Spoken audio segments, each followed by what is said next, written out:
Here in Portland, our train system is known as the MAX, and it mostly functions above ground.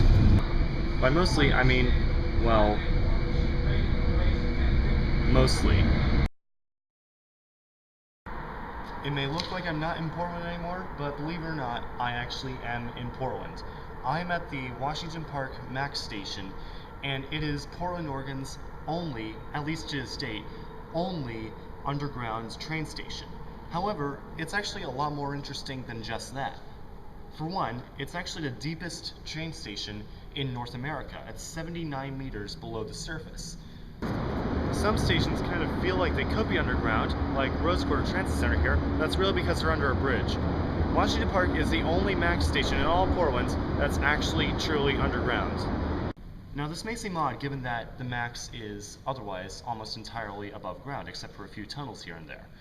So the reason for this is actually because Washington Park, home to places like the Oregon Zoo, the Children's Museum, the Forestry Museum, etc. It's because Washington Park is on a huge hill.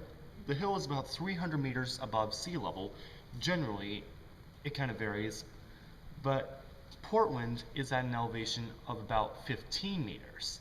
So obviously making the train climb up the huge hill was not going to be a good idea. Running along the inside of the station is a series of core samples with a geological timeline of what was happening when the core samples were made.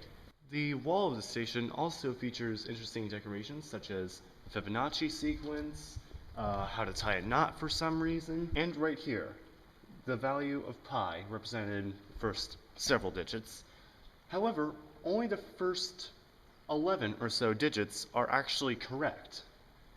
Past this 8, they aren't. They're not correct. The station has no staircases or escalators, given that it's, again, the deepest in North America and one of the deepest in the world. Surface and train, I guess. So instead, there are high-speed elevators.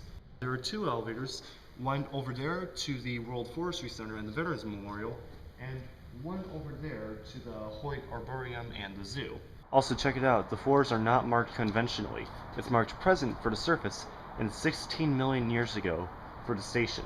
In case of fire, use stairway for exit. Do not use elevator. There's a staircase? I just said there wasn't. I mean, just imagine taking your bike up and down them. That would be a nightmare. Now it is actually really quiet in here, probably because it's not very crowded. However, it will soon be when the trains come. If you hear a deep rumbling sound, chances are that's actually the elevator. The elevators here make a really deep rumbling sound when they're running. Or wait, is that a train? It's hard to tell.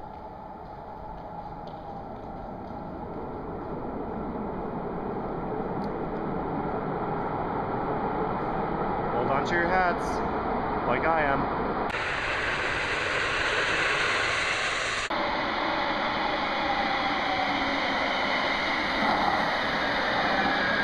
Trains can be heard from over 1.5 kilometers away, and it is a really long tunnel.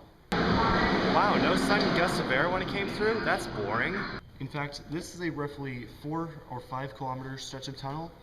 This is the only station in that 4 or 5 kilometer stretch.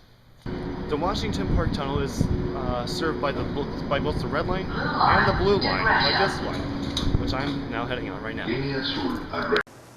Alright, so I didn't really do the outro at the station because I didn't want people to think I was crazy. So, thank you for watching this video. If you enjoyed it, please give it a like and share it.